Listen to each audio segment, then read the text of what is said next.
talagang inalala ko yung ganun na advice kasi that's what I'm lacking.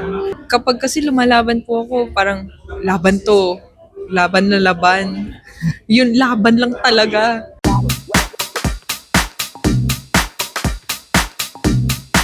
It's a new dawn, it's a new day, it's a new life, and I'm feeling good. Arabelle, congratulations on your latest win. Thank you so much po. Diretso na ako. Do you feel vindicated?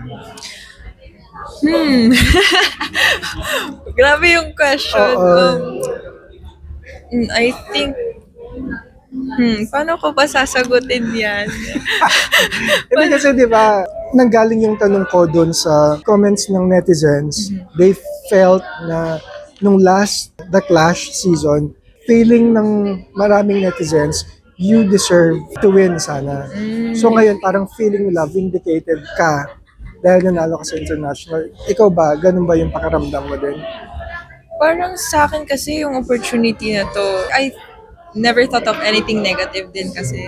Kung hindi ako nananalo noon, may reason kung bakit hindi ako nananalo. It's just a matter of timing din talaga. Competition yun. May iba't ibang standards, iba't ibang pananaw. If I feel like I could have won, sa akin na lang yun. Pero kasi baka may hinahanap pa yung mga judge sa akin. May hinahanap pa na doon nila sa iba nakita, which is not wrong. Kasi competition yun. I joined because I wanted to compete. And I have to accept kung ano yung magiging final na magiging Decision. ng judge. Hindi ka ba nainip ever? Kasi nanonood ako ng TNT. Yes. Doon pa lang, Arabelle, Sampo, Thank you po. kilala na kita. So, hindi ka ba nainip na it took you 10 years. 10 years? Almost yes. 10 years. Yes. Diba? Bago ka naging grand champion. Yes, actually, sabi ko nga po, sabi nga nung iba nagka-comment na sali ng sali, hindi naman nananalo. Sabi ko like, for me, at least ako sumasali. I try na mag-compete. Kasi yung inaantay ko lang, kasi mag-aantay ka, hindi mo nga sure kung mananalo ka eh. At least, every time I compete, I get to learn another thing na pwede kong i-apply sa sarili ko na magiging rason ng improvement ko. And yung inip, hindi ko siya gaano naramdaman. Siguro at may times ako na parang, para sa akin ba talaga yung ganito? Kasi sali ako ng sali. Nagduda ka. Parang may ganun minsan sa isip ko. Pero sabi ko kasi, baka hindi pa yun time kasi. Kailangan ko lang maghintay. Pero while waiting, dapat may ginagawa ako. Kaya ako sali ng sali. Kasi sabi ko, I'm trying my luck. Baka yun na yung time. Actually, yun nga po, nabanggit ko kanina na hindi ko nga in-expect tong World Cup. Kasi kakatapos lang ng The Clash.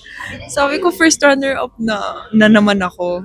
So, sabi ko, baka last na to. Last na yung The Clash. Tapos, nangyari yung World Cup. So, very, very overwhelming. Kaya nga. So, naka-apekto sa'yo yung sali ng sali? Hindi naman nananalo. Naka-affect ba yun sa kumpiyansa mo sa sarili? Actually, to be honest, hindi. Parang mas, yung negative comments, I like reading negative comments. I like reading negative comments kasi kahit, syempre pag binasa mo yun, pag masyado ng mabigat yung sinasabi sa'yo, masasaktan ka. Pero sa akin, kilala ko naman yung sarili ko. What I feel every time I read negative comments is parang, so ganito nila ako nakikita, dapat yung susunod nila makita sa akin, mas magaling ako.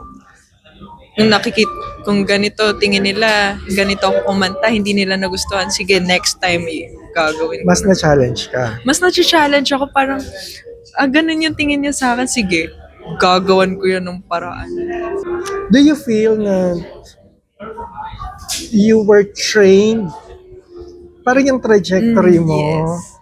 papunta dito, naging training ground mo yung TNT, yung The Clash. Ganun ba yung pakiramdam mo? Yes, actually po, ganun yung pakiramdam na sabi ko, every time na sumasali ako ng competition, may bago akong natututunan. Na noon, super super competition, super pang-amateur talaga yung galawan ko, yung singing techniques ko. Pero as I join, nakikita ko na, meron pa pala akong pwedeng i-explore. Meron pa pala akong pwedeng gawin. Kaya ko pala yung ganito, yung ganyan. Yun po yung pinaka nangyari sa akin. Nabanggit to kanina kasi lagi din tong dumadaan sa comment ng netizens. Yung never denied, only redirected. Yes. So feeling mo ba, yun din yung realization mo na hindi ka manalo-nalo ng grand champion sa local tapos biglang international National pala pala. yung inihahanda para sa'yo? Yes. Parang naisip mo ba yun?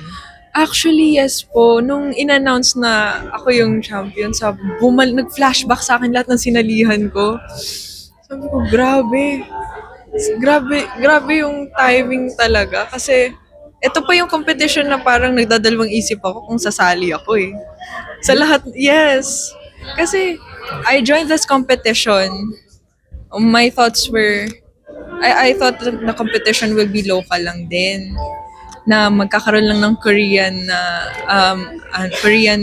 people na Here. yes. Sabi ko kasi at that time hindi ako nakinig nung binibrief kami about dito, sabi ko sige, I will try, pero hindi ako mag-expect, kakanta na lang ako sa kakatapos ko lang ng The Clash. Tapos yun pala, okay, nung napili kami, kayo ang magre-represent ng Philippines. Ha? Okay. Sabi ko, grabe. Philippines ang i-represent ko. Pero hindi pa rin ako nag-expect ng kahit ano. Kasi international na, Philippines pa lang, ang gagaling na. Paano kung yung nandun na? Iba't iba. So mas naramdaman mo yung pressure nung nalaman mo na Na, kayo pala yung ililipad sa Korea for this. yes. Yes, nung sinabi na ililipad kami to Korea, sabi ko, grabe. Ano bang dapat kong maramdaman dito? Nalalaban na naman ako. Tapos ibang bansa. Sabi ko parang, sige, ilalaban ko na lang to. Kasi hindi na lang sarili ko yung nilalaban ko. Yung family ko, yung Pilipinas. Sabi ko, yung mga tao nakatingin na sa amin. And alam ko rin naman na susuportahan ako ng mga kababayan natin. Oo. Alam mo, siguro narinig mo na to, no? Pero ikino-compare ka kay Sofronia Vasquez. Yes. Ang nalo ng nalo. Ay, join. Laging almost there but not Yes. quite. Tapos biglang pang international pala yung Yung ibinigay sa inyo. No? How do you feel? actually, fun fact po, magka-batch kami ni Sofronio sa TNT. We were both grand finalists sa TNT. Kaya nga sabi ko, nung nanalo si Kuya Sof, sabi ko, grabe talaga to. Hindi din talaga to bigil eh. So, tapos, ganun din pala yung mangyayari sa akin. Same. Sabi ko, wow! Very unexpected na ganun pala yung fate naming dalawa na kaya pala hindi kami nananalo kasi meron nakahandang iba para sa amin. Do you still have communication with him? Did you receive a Yes. congratulations from him? Yes, we talk din talaga, especially with yung mga ganitong klase ng achievements namin kasi during tawag ng tanghalan, naging close din kami lahat ng mga grand finalists. Anong batch kayo doon? That was season 2 po, 2018. 2018. Okay, o nga, Yes. 2018 ka. Kaya sabi ko talagang grabe, nung nakita ko na sumali siya doon. Uy, grabe. Kasi ako, sabi ko, kung yung last na The Clash ko, kung sasali man ako, gusto ko international na. Kasi, na-try ko na local eh. Gusto ko din try international kahit hindi ako manalo. Gusto ko lang makakanta. Tapos biglang, eto pala yung offer. International pala talaga. So, I'm very happy. I'm very blessed. What did Sofronio tell you? I mean, did he text you after you won? Ganun? Actually, not yet, I think. Pero, kami kasi supportahan kami. Okay. So, hindi naman nawala yung connection namin. Kami-kaming mga grand finalists actually. Okay. Hanggang ngayon, meron pa rin kami communication. Okay. And I'm very happy kasi ganun yung nangyari sa amin. Hindi nagkakalimutan talaga. Apart from the trophy, ano yung prizes dito sa competition? For the prizes, hindi pa na-disclose sa amin lahat-lahat. Pero what I'm sure of is yung global tour. Yes. I think the countries na magkakaroon po na kami ng concerts are the countries involved with the competition. Yung mga ni-represent po yung countries nila. So, Philippines, ito na. Baka magkaroon syempre. Sabi mo yung you did not expect to win ever, Yes, no? I did not expect. Parang hirap paniwalaan kasi. Kasi is it because dahil dun sa series na hindi ka na nanalo? Can you explain kung paano? Kung paano Oo, nangyari yun. parang defense mechanism ba yun? Yeah. I'll do my best para expect the worst na lang. But, parang Ah. ganun. Actually, the reason why I don't expect is, alam ko kasi maraming possibilities na pwedeng mangyari. Pwedeng ako yung manalo. Nandun na yung kasama yung pwedeng manalo ka, pero pwede ring matalo. So, the reason why I don't expect is because I want myself to enjoy lang. I don't want to pressure myself kasi alam ko na kapag binigay ko yung best ko, para sa akin, okay na yun. Masaya na ako. Kapag binigyan ako ng reward for that, much better. Kung hindi, at least I know I did my best. I know I did my part. So every time, actually sa lahat ng competitions po syempre meron nandun na iba sana kung nanalo, pero hindi siya yung nakakalungkot na memory for me. Like every time na kung babalikan ko yung mismong time na in-announce na hindi ako nanalo, hindi siya mabigat sa akin kasi at least umaabot ako dun sa point na hindi lahat nakakaabot. Parang achievement na yun para sa akin. Inisip ko nga, Arabel, kung di ba laging sinasabi, like yung Sir Sofronia, sabi niya, kasi naging mas mahirap daw sa Pilipinas yung training, yung competition, kaya medyo easier sa kanya dun sa international stage. Pero na-realize ko, you were with two Filipinos, Yes. with Thea Astley and Garrett. Pero natanggal sila. So it doesn't, hindi siya masyadong nag-a-apply in a way. Kasi Pilipino din naman sila, but ikaw yung pumasok. It could have been Thea, it could have been Garrett, but it was you. Yes. So ibig sabihin, I don't know, diba? Parang nung time po na yun actually, na second round pa lang, doon na masasabi ko sino yung top 5 second round, after second round. Sabi ko that time, yung kagrupo ko is Korean, na magaling din.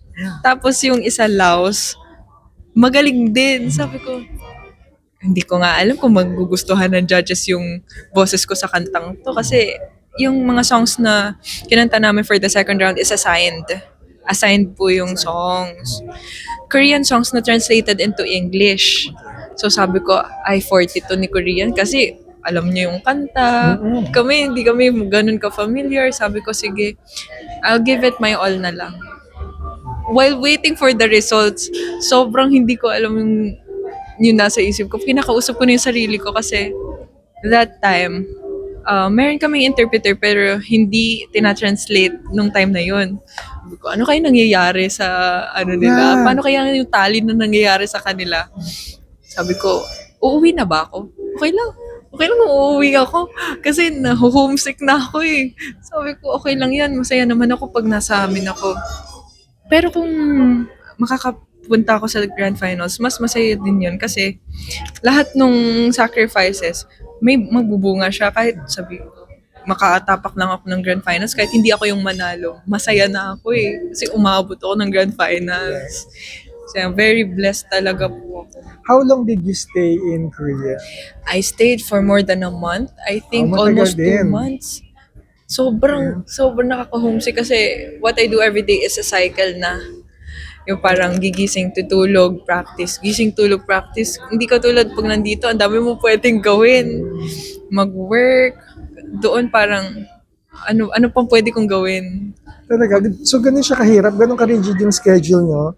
Yes. May walang time to pasyal kasi nga, Yeah, we really have time na makalabas. Hindi naman pwede naman po kaming lumabas actually. Pero kasi if you are a tourist, parang 1 to 2 weeks okay na 'yun.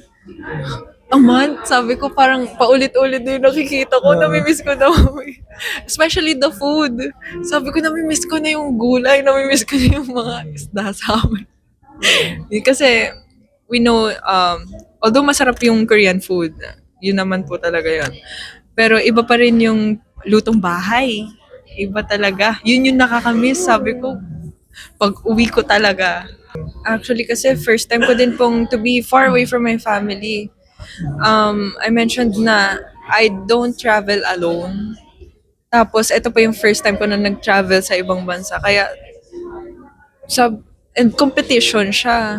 Every competition that I joined, my family is always there. Laging nandyan. Kahit hindi kompleto, merong isa, may dalawa. Pero doon, sobrang kumakanta ako, parang ini-imagine ko na lang na nandun sila. Parang nakakalungkot kasi na andun ako. Pero yun na nga yun, yung point na yun, parang siguro I have to do this ng ganito yung proseso kasi may something else. Ano tingin mo yung ginawa mong tama that led you to the Grand Champion title? I think what I did different from how I compete dito sa Pilipinas is I tried to not pressure myself. I tried to not overthink. Yung parang hindi ko kailangan maging perfect yung performance ko. I have to let myself go. Kung ano yung gustong gawin ng sarili ko, kung ano yung maisip ko na pakiramdam ko tama para sa akin, yun yung gagawin ko. Kasi dito, when I was competing, I have to be precise. For me, yung parang masunod ko kung ano yung plano ng isip ko. I told myself that I just have to enjoy. Kasi yun yung pinaka-sense. Ang dami ko na nasalihan, bakit hindi ko na lang i-enjoy to? Ganun yung naging genuine yung lahat ng ginawa ko sa performance. Nung jumoin ka, when you were going to the competition, nung una, meron bang nag-advise sa'yo na veteran singer or nagbigay sa'yo ng advice o hiningan mo ng advice? Sino yun? One of the judges din sa The Clash, sina Sir Christian.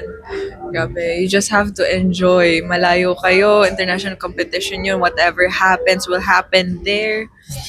Basta ang pinaka-goal nyo dapat dun is you enjoyed. Kasi ano nga namang sense ng lumaban ka, nandun ka na, hindi ka pa masaya sa ginagawa mo. I sing because I want to sing, not because I was told to sing. So, sabi ko, talagang inalala ko yung ganun na advice kasi that's what I'm lacking. Yung mag-enjoy talaga. Kaya parang kapag kasi lumalaban po ako, parang laban to, laban na laban. Yun, laban lang talaga. So sabi ko, dapat mag-enjoy naman ako. Nandito na ako sa point na ang dami ko nang sinalihan. Mag-e-enjoy tayo ngayon. Last question, anong next for you after this success? Yes. Are you entering showbiz? Are you doing a show? So ano yung mga... After Veiled, syempre, as part of GMA na, ayan. I'm really, really thankful talaga sa GMA, sa The Clash, sa All Out Sundays, and Sparkle family ko kasi I'm part of Sparkle na, and part na rin po ako ng All Out Sundays. So, every Sunday, ayan, makikita na po ako dun regularly. So, part ng Queendom. I'll continue singing sa events and everything else, whatever they have to offer sa akin, I will for sure na i-grab ko yun. Ilan taong ka na? 25 How long have you been singing? for 22 years. Yes. Since 3 years? Since 3 years old, yes. I've been singing since 3 years old. Then I started formal vocal training at 6. So, starting then, doon na po talaga. Kung may makakatrabaho ka man, kunwari, maybe do a song or album Yes. or duet, sino yung gusto mo makakolab? The greatest influence ko po talaga is Sarah Geronimo. Grabe. First ever song na natutunan ko nung 3 years old ako is yung competition piece niya na To Love You More. Birit talaga. Yes. sabi ko, grabe, ibang level yun pag siya na yung naka-duet ko. Kasi, ever since, kasi total performer siya eh. And that's what I want to be. Hindi lang yung kakanta. Gusto ko rin yung parang, uy, sumasayaw siya. Uy, ganito siya. Diva. Like that. Like a star talaga. So hindi pa kayo nagkadaupang palad? Not yet. Not yet talaga. Kaya, hoping soon. Di ba? Soon, yes. Oo nga. Good luck. Sana nga mangyari. Yes, thank you. Okay.